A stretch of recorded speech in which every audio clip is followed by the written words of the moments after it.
to another episode of Quarantined Coaches.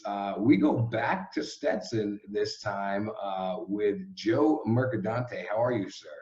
I'm doing pretty well. How about yourself? Did you want to just come out here and trump Thurnow? I don't know if you can do that. You know, he's a special dude and got a great personality and got some good stories, and he definitely has done a great job with our pitching staff. He's awesome. I didn't know we were going to be able to get him on camera for you. He's kind of you said that.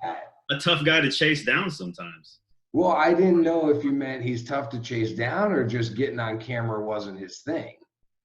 You know, he kind of keeps to himself, but when he opens up, he's got tons of knowledge and great insight, and you know, he's awesome, man. Done a tremendous job, and I learn a lot from him on a daily basis, and I think it's I'm very lucky to work with him on a daily basis. That's for sure.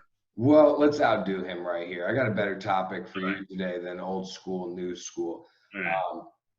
Parents in the recruiting process. It's an angle that I haven't taken yet, and I just so everybody knows, this is not gotcha journalism, okay? Right.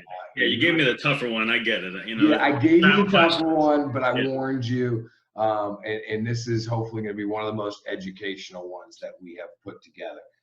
And I even prepared for it, which is new. Okay. Parents in recruiting, also the kids in the recruiting, taking responsibility during the process. You and I agreed the best way to do this is probably break it down by kind of the year and the age. Yeah. So let's start right away when parents will start to think about it, which is, 8th or 9th grade. How can a parent immediately set the stage for a successful recruiting process?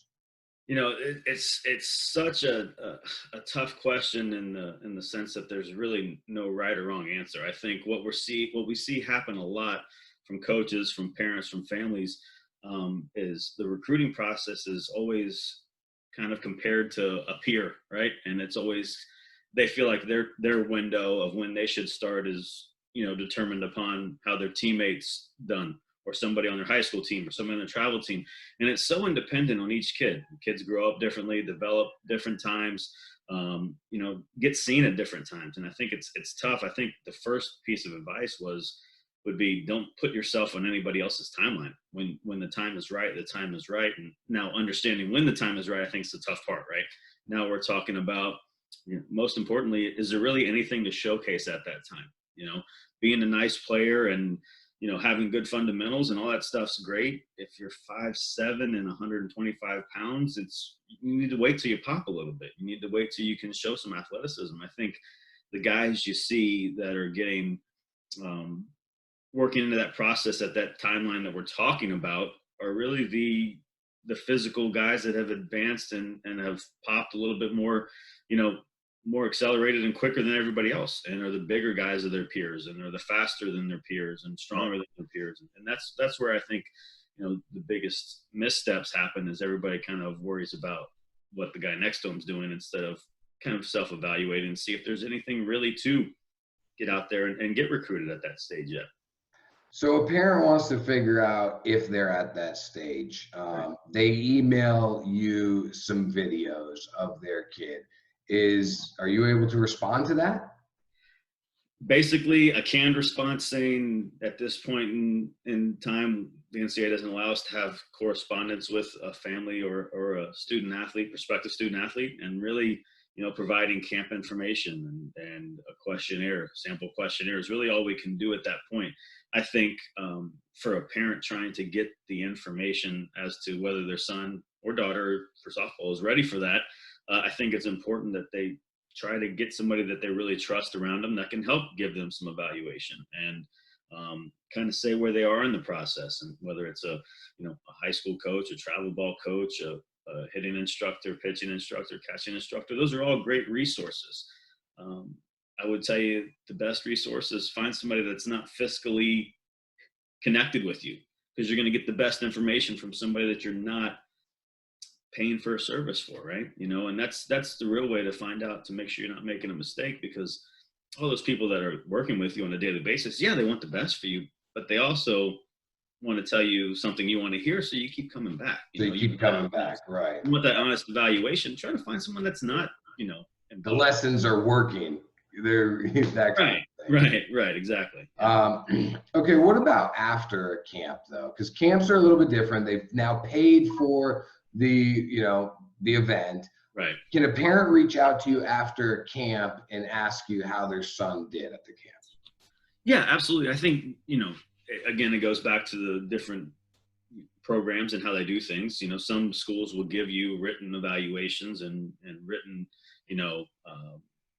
reports on where they see your skills and how you stack up to everybody else. But I think, us personally at Stetson, we have no problem with getting emails asking how their son or daughter did, asking for reports. And we don't necessarily send stuff out and share it, but we were willing to share that information. And I think the biggest thing is getting honest feedback of where we think a student athlete stacks up or vice versa. What about the kid? If the kid is in 9th or 10th grade and goes to a camp, are they able to email you, how did I do it at camp, and get a response about that, or is it still got to be the canned response? We always direct those type of questions to our camp coordinator, just so it doesn't ever get to the recruiting side, because again, you're talking about being before the point in the NCAA where you can actually provide that type of correspondence back and forth. Day of is when we encourage a lot of guys to do it, just after camp and stuff like that. I think, early on, and let me kind of jump back to the involvement, but, talking about the early recruiting, and you talk about 8th graders, 9th graders, and you're seeing some of those guys even commit. I think we all have to understand that the parents are a necessity to be involved in that process at that time. We're talking about young men that are 14, 15 years old, in some cases making decisions on where they should go for college. That's a huge decision. I think there should be a very sizable amount of involvement from a parent, because we don't, it's a minor. It's a kid that doesn't really know what's best for them as of yet.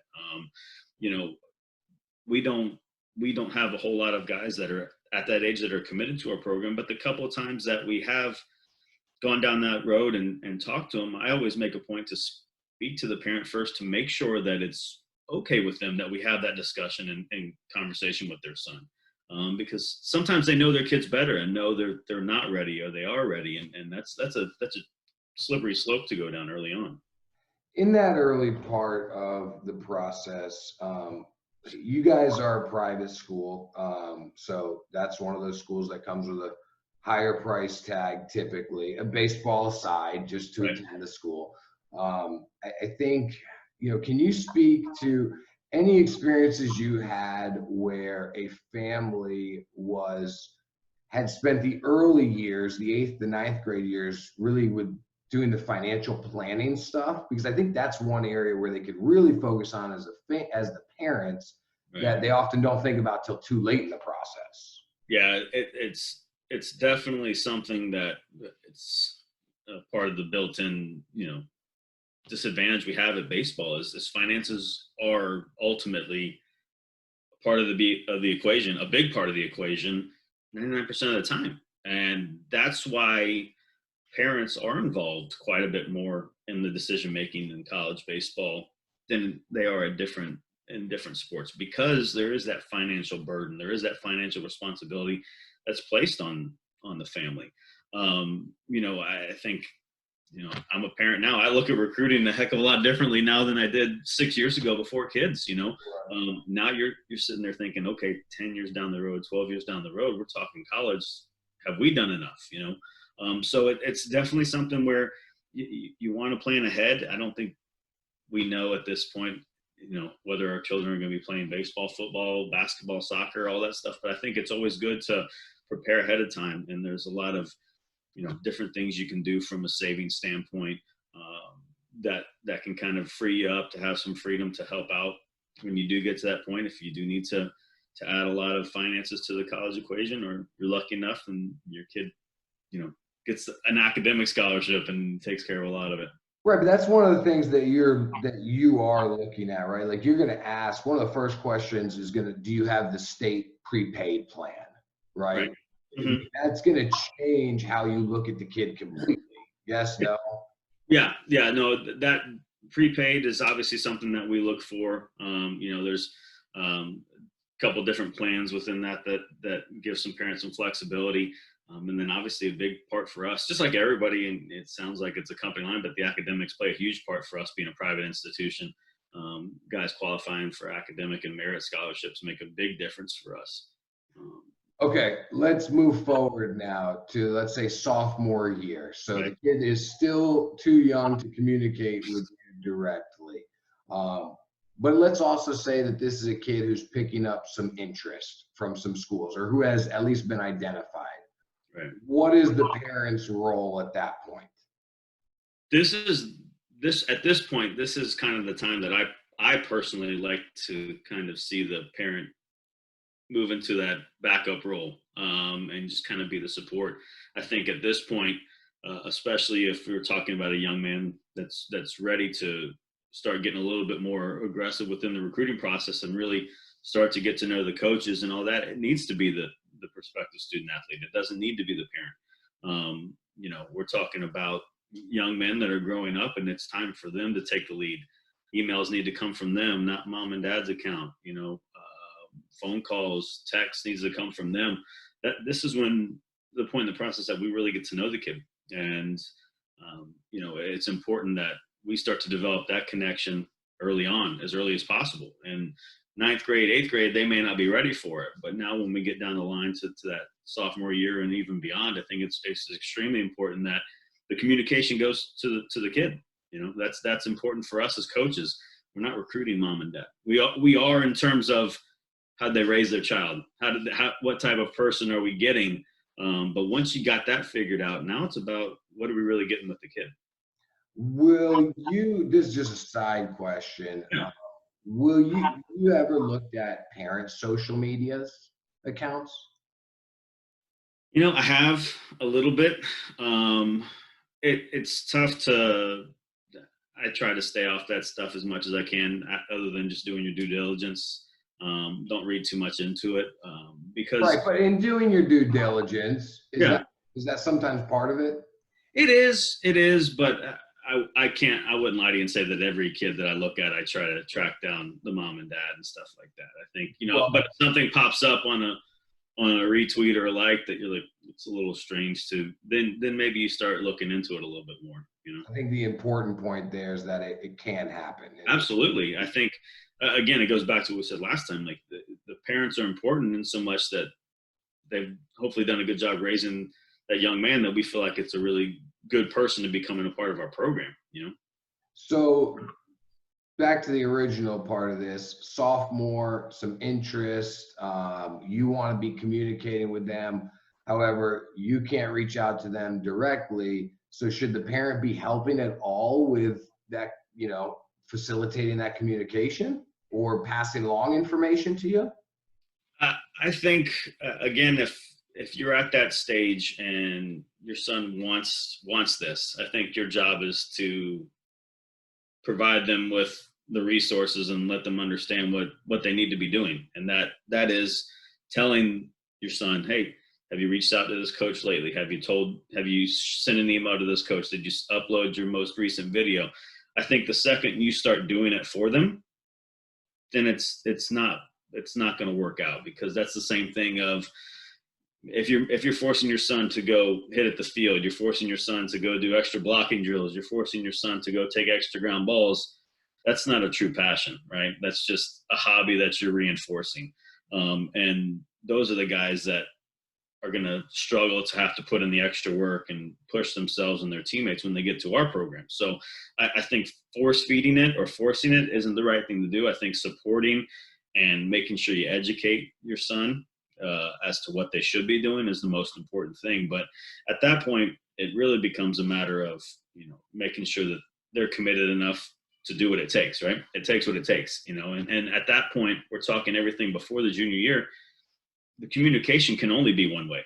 No matter how bad we like somebody, we still can never reciprocate. So for me personally, I don't send me text, send me video after every tournament. That's the information that I'm looking for. That's what I want to see.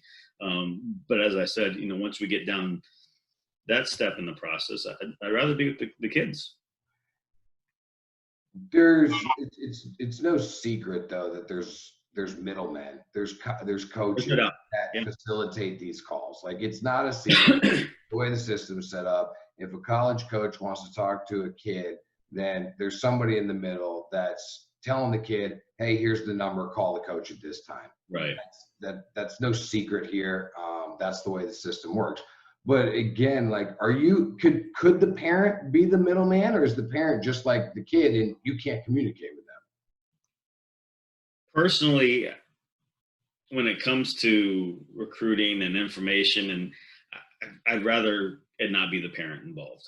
I'm by no means an old timer and been doing this for 20 something years, but I've done this for a while, and I've had a couple parents when they talk about their son and they evaluate him. It's either two ways, right? It's never on the nose. It's either he's way better than the evaluation is way better than what they really are, or, and I see it a lot, it's way worse. It's my son isn't this good. My son has these deficiencies, and you're sitting there and you're watching, like, this is a pretty good ball player, you know. So they're really tough. There's really no in the middle. So um, as far as the parents' involvement, provide facts, provide video, provide, truths. Keep the evaluations for everybody else, for the coaches, for the travel ball coach, for the instructor, for the high school coach. That's where we kind of want to get the evaluation side. It's tough. I recruited a kid that his father was in charge of draft rooms for the major league draft, and his evaluation and what he thought of his son was completely different. This is a guy that's been to the top level of baseball in terms of evaluating amateurs, and never could really see his son for what he really was. So if that great of a baseball guy has a tough time really seeing it right on the nose, it kind of tells you what the everyday parent that's just trying to help their son through this process is going to struggle with it. Right. And I think even you and I will get to that point, right, where we think, Oh, no doubt. I'm dreading that like you can't believe. I actually am not encouraging my son to play baseball. I'm just hopefully he gravitates towards like soccer, so I can just say, yeah, I don't know anything. Here's my money, coach. Ignorance is bliss, right? Yeah, I don't know what's going on. You did a great job today, bud. So let's go ahead now into the big turning point, which is junior year, September 1st, right? September 1st of junior year, where now the lines of communication are open, where you can call the kid or text the kid or whatever. What should the parents' role be at that time? Should it be, okay, now you need to completely step away from dealing with the coaches? Yeah, I think a lot of coaches would agree with me on that. I think at this point we're talking about guys that have been through this process at least enough to understand how it goes. They've grown up quite a bit. They still may not be mature men. We understand that. But if they're serious enough to be thinking about college baseball and being recruited, then they need to take the lead. And again, this goes back to, if you're having to force them to do it, or you're having to hold their hands to do it, do they really want it? The more that they can take the lead, the more they can take charge, the better. And I think that's why it's important as parents that you encourage them to take the lead as early as possible, because when you get to this point, right, we're talking junior year, and your son's afraid to pick up the phone and call, it's going to hinder them through the process. It's going to make it tougher, even though I may want to hear from somebody and I'm looking for a phone call, and all I get is a 3-word text because that kid's gun shy and doesn't know how to talk to a coach as of yet.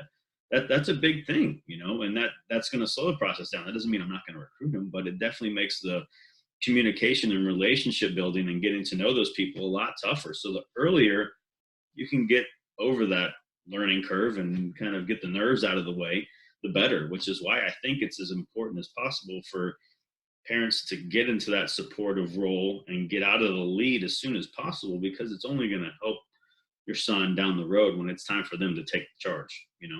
So what does that mean from a player's perspective, take the lead? Like, I know you're talking about communicating with you, but what else goes into, hey, you need to take the lead on this stuff?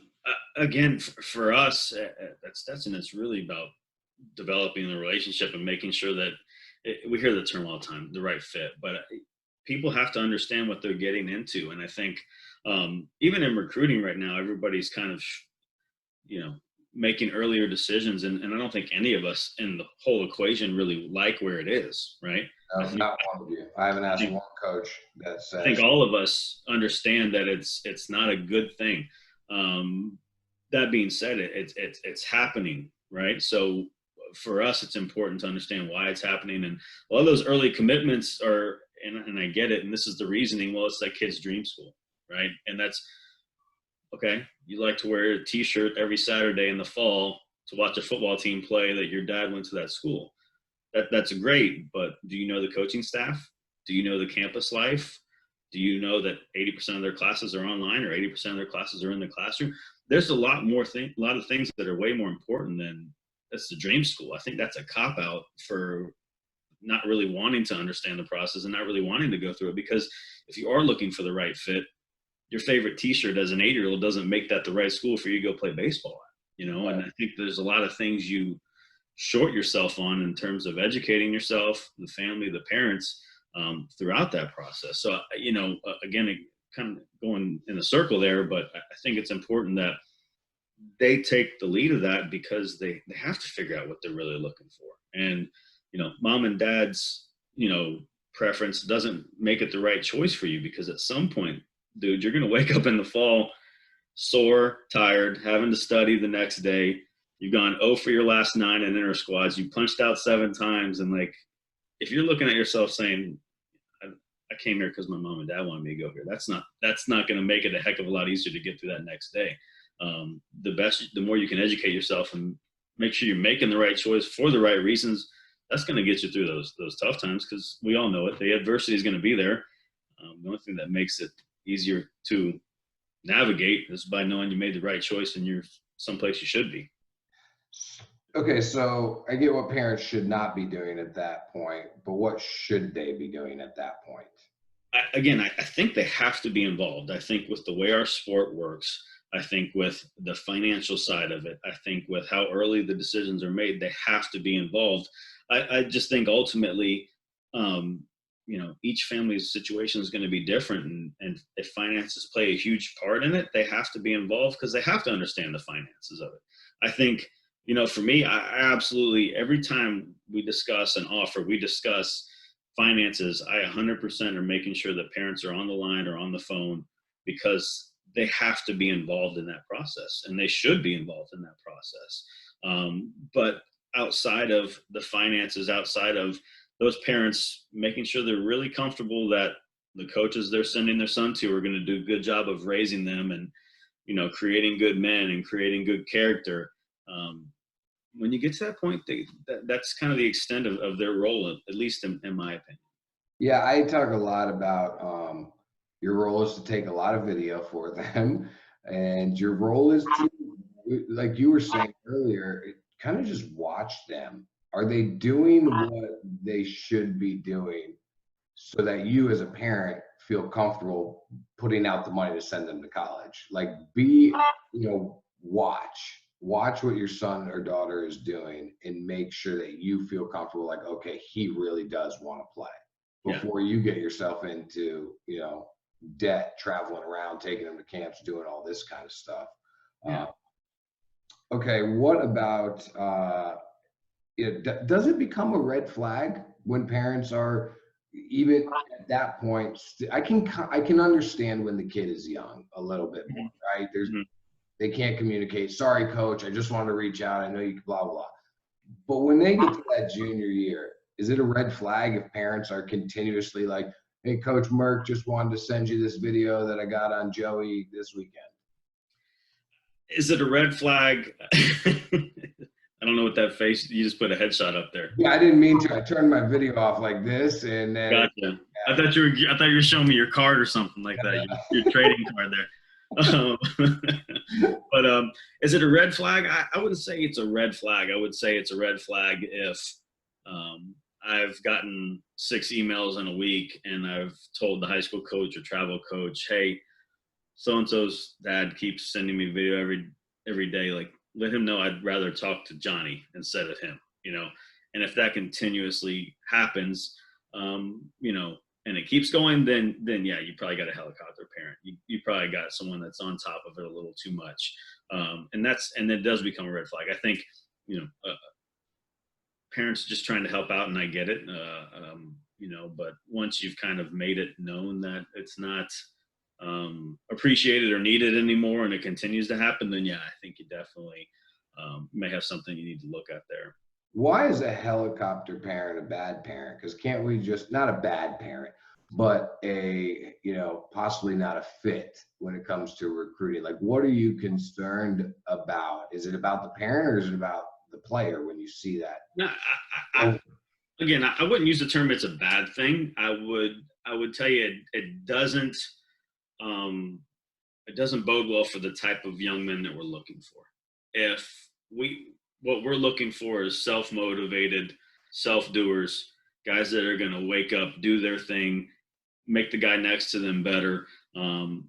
Anytime we see a parent that's doing all that for their kid, where's the work experience of being that type of individual? That gives you the caution that, okay, he's a good player, but dad's making him go to hitting lessons, or dad's making him go to the field. And every time I see that Twitter video, did he really do it, or is it mom or dad? And those are the guys that are sometimes going to struggle when they get to the next level, because now it's a little bit more real. Whether or not you're going to get up on your off day, and are you going to go to the field, or are you going to stay in bed all day and miss your optional lift and not do the things that are required for you to make it to the next level and push yourself and become a better ball player. So I think it scares me personally, because I don't know if the makeup and the work ethic and the character is exactly what I'm looking for in a guy. I think I want self-motivated guys. I want guys that are young men, but they're starting to have their own voice and starting to have their own, personality, right? Right. Makes sense. Parents wanting to, well, let's go to the part where the offer stage, right? Offer's been made. Is it appropriate for the parent to contact you at that point to understand the full details, or is an offer something that you would already include them in so that there wasn't, kid, tell the parents this? Me personally, if they're, a younger underclassmen, I'm always going to involve the parent on the offer. If it's, you're talking a senior in high school or JUCO, a lot of times those guys are coming on visits on their own. Then you encourage the phone call afterwards and explain it again. I never have a problem, or I don't think anybody would, with parents being involved in that, because again, it goes back to, it is a financial family decision a lot of times. Not everybody's in a good position where money doesn't matter with the selection of a college. So I think it's necessary, and I think it's something that we should encourage, because a lot of times the parents are wanting their son to pick the school that they want to go to, but sometimes those schools are off the table because of the finances, and I think we all get it. What about you put maybe make an offer, and then on the side the parent wants to call you and talk about money and see if there's maybe a little bit more available for one? Like, when is that okay to a certain point, and when is it not okay? That's a tricky one. I think I think all of us around college baseball understand the financial burden that we have from a program standpoint, and I think us as coaches do appreciate and understand the financial burden that it puts on families. So I think everybody kind of understands where they stand in the process, and both sides of it. I think when offers are made, there a lot of thought goes into them. I know there's a couple programs out there that just have a standard, everybody's getting this offer and this is where it is. Some programs have the luxury to do that because of the brand name and the power that the logo carries, and some programs can't. I think it's important to discuss, and I would never fault a parent to ask questions about that. I think, again, it goes back to it's an unfortunate circumstance we have in college baseball. So I don't want to lose a kid over a little bit here or there. Once a verbal offer is made, not necessarily accepted, what do you expect from the kid and the family moving forward over the next next couple weeks? After they accept the offer? No, no, no. I'm saying you put an offer out there. The kid says, okay, I need some time to think about it. What is the appropriate way for them to handle that? Just be honest, go through that process. And I think, you know, letting us know what you're thinking, let us know what maybe the hang up, but maybe let us know what the positives are.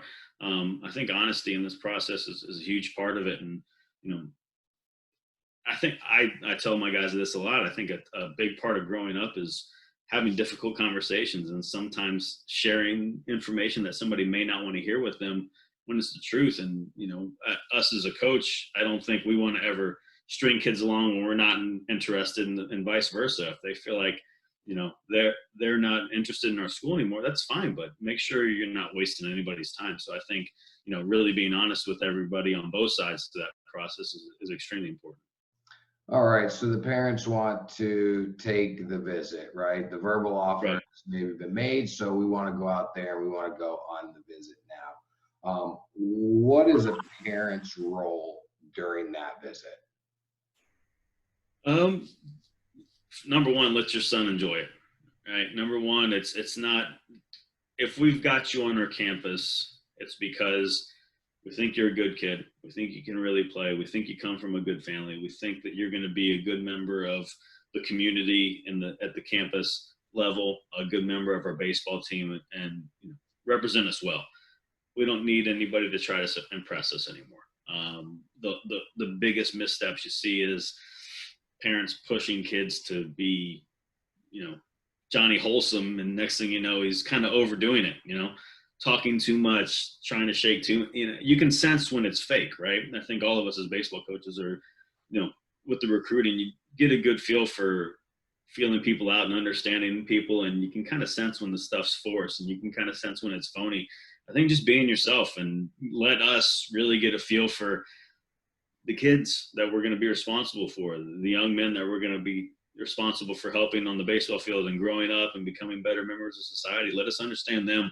And we're going to have to do that by getting to know you a little bit. But again, it's about the guys at that time, and us trying to really get a better understanding and feel for who they are.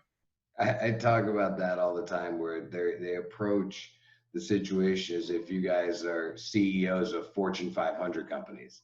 I'm like, these baseball guys, the dugout talk they've experienced is way worse than the dugout talk your son has experienced. Like, it's just baseball, guys. Like, it don't need to be perfect. I mean, don't go out there dressed in, baggy shorts with earrings hanging off you to your shoulders. Sure. I mean, be yourself, but be a little professional. But yeah, I mean, these are. And if you don't know, ask. Like that's a perfectly reasonable coach. Hey, I'm coming to visit tomorrow. What should I be wearing for dinner? What should I wear for lunch? Like, I try to include the dress when we do itineraries and send it out to let the guys know what's expected. But be comfortable and make sure you got that information. That's good. That is a question all the time. What should I wear on the visit? So for you, what should he wear on the visit? We're pretty laid back. You wear shorts and a collared shirt if you want to. Try to stay away from the open toe shoes, like no sandals, no flip flops. Wear some sneakers or something nice, but nothing crazy. If we go to a nice dinner, we'll tell them wear jeans and some decent shoes, but nothing crazy. A little different than some of my previous jobs where you're going to maybe some nicer places, but it just depends on the situation and what the coaches have planned out for you. So on a visit, have you ever experienced a kid or a family talking about or comparing everything to another visit or another school that they've had? And what kind of impact does that have on you guys? Yeah, it's happened a couple times, and kind of all the different stops I've had, and it's definitely a turnoff. I think again, it goes back to if we're taking the time out of our schedule to bring you on a camp, on a tour, or on a visit, or on an official visit, it means a lot about our interest level in that kid and that family. And I think it's not, it shouldn't be comparing. It should be, what's your feel of the place? It should be, are you really do you really like the situation you're in? I think the comparison side is, it starts coming back to, well, why are they really here? You should be getting to know the coaches and the staff and the campus before you even step on campus. And the second you start looking over your shoulder, thinking about the place you just left and start talking about it, it's definitely a turnoff, because we want you to be in the moment and getting to know as much as you can about what we have.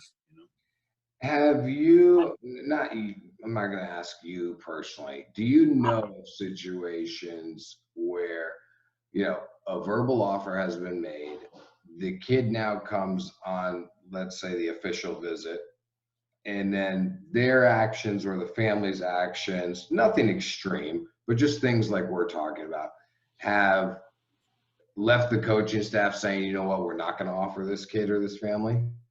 Yeah. And even more so, I think, with where we are right now, guys are committed for a year and a half, committed for 2 years, and they still go on that official their senior year. And I've heard of situations where there was enough of a cause for concern that the program ended up telling a kid that their offer wasn't good anymore, because it was a concern, not about the baseball side, but it was the makeup and the type of kid they were dealing with. And, everything's, an audition as kind of one way to put it, to make sure that you're a right fit for the program. And I think for us, it's important that we make sure the quality and the makeup is not a miss, right? The baseball side, you can live with it if the guy isn't exactly the pure hitter you thought he was, but if you bring a guy in that you thought the makeup was really good and you were wrong, that hurts a little bit more, because that can be a little bit more widespread from a damaging standpoint in the clubhouse and, within the program, than just having a guy that wasn't exactly the player you thought he was. Let's go to commitment. Okay. The offer's been accepted, and now what is the responsibility of the player and the coach at that time? I think from the player, I think what we're looking for as coaches is to kind of see that committing to our program was a boost for him, and now it kind of motivated him even more. I think for us personally, you're never going to worry us or hurt, the baseball side's not going to cause any changes, right? But how you're doing in the classroom is going to make a difference. How you are acting if you're getting in trouble off the field, that's going to make a difference. What type of teammate you are when we go to watch you play, those are things that may be red flags for us. But what we hope happens is it motivates you to be even better, to push yourself even more, to get to the weight room even more. It's not a time to sit back and relax and say, I made it. No, it's time to push it even more and say, all right, I know where I'm going now. I'm gonna have 10 other guys joining me that fall coming in, and I want to be at the top of the pack when I walk in there, and I want to win a position. And that doesn't happen by just coasting at that point. I think, yeah. Good. No, I didn't mean to cut you off, but I know a lot of times the recruiting process is so intense, right? And if you really like a kid, you're constantly communicating with them, trying to get them on board. And then once they are on board, that's, it's not that intense anymore, right? And so it's easy for them to feel like the offer's gone sour, or the program doesn't like me as much. Like, what should they expect when they commit from the communication standpoint? Yeah, no, I gotcha. And I think that's something that all of us are kind of conscious of. I think there's so much going on from the process leading up, and I think you hit it on the head. I think it builds up so much, and there's so much communication and so much contact, and then there's kind of that letdown afterwards, right? And I don't think it's a purpose thing or anything like that. I think, me personally, like, I have OCD about it. Have I talked to these guys enough recently? Because I don't want that to happen. I want to make sure that I'm maintaining contact with them. But at the same time, I've got 35 guys on my roster right now, 3 recruiting classes with guys on the board, a bunch of guys that were actively going. There's so there is a little bit of a fade, and that's kind of just happens because there's, it's tough for us to continue to balance out. And obviously the priority shifts more to the guys you're actively getting.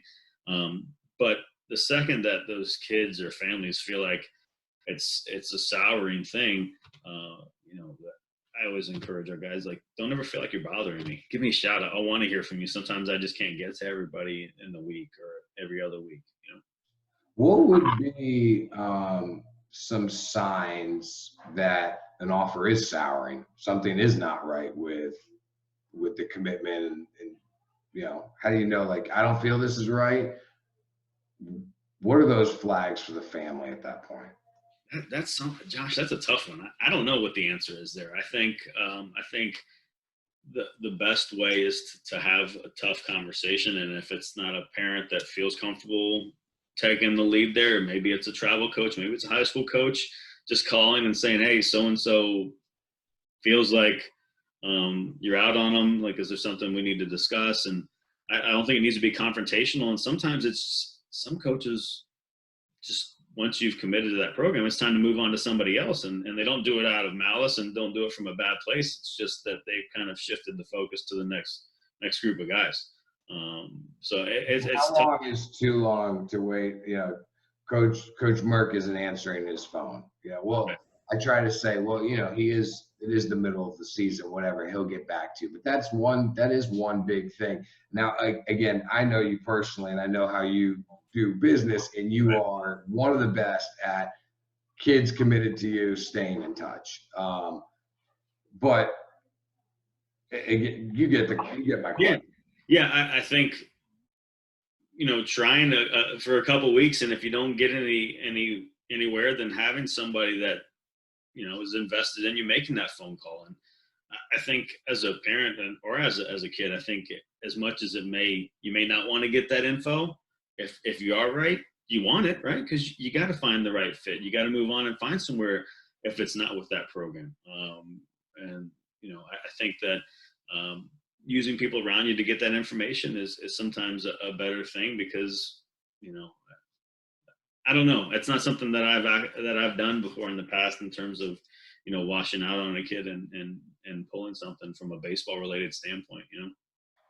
The kid commits to a program and makes a big jump, and now feels like, oh, I can go to another bigger program. How do they handle that? And maybe there's whispers of that program's interested in you. Yeah, I think that's a tough one, because for me personally, I think you committed for the wrong reasons, then, right? It's not, anytime a kid or a family uses the recruiting process to justify what they are as a player, then I'm out, right? Because that's not what it's about. If you're holding out because you think I'm SEC ACC good, that's a guy that I don't want, because that's worried about the level that they're going to, and justifying the lessons in the travel team. And I played on the elite team, or I played on the showcase team.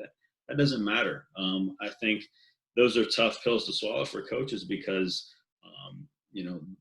that's again making a decision for the wrong reasons. And we invested that time in you throughout the process, getting to know you, getting to recruit you, thinking about the family, thinking about you as a person, and you making that decision just because you thought you were our level good and now you're that level good. That's not a good reason in our opinion, but it happens. It's happened to me before. It'll happen to me again.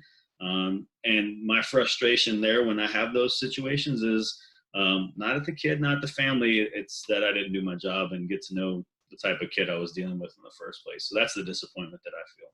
What is a commitment, though, right? Because it really is not a binding contract, is Right. it? No, it's all verbal. And they've talked about ways to change that. They talked about ways to bring in, letters of intent to the point at the time that you commit to that school. And I think that'll change some things. But it's tough, because I get it. The parents can say, well, I know so-and-so had his offer pulled from this school, and so if they're going to do it, we should do it. And it's just kind of that circle that keeps going around, right? Right, because it's like, okay, well, if you can pull the offer, why can't I pull the offer? Right. So, yeah, and I mean, I'd be silly to say that I can side with one side over the other. I get it. I just try to handle the way that I conduct things and how I do business, and hopefully people appreciate that. And I don't get into it with guys that don't see it the same way. Excellent information. You did not disappoint. I appreciate you coming on talking about some of the tough topics out there to educate everybody. Yeah, you put me on the hot seat for this one, so hopefully next time it's a little bit more of a layup. Yeah, well, we had to do something to get past T, you know. Yeah. Well, next time maybe you give him the tough one, and I'll take the easy one. Later, man. Well, good, man. Thanks. I appreciate it. All right.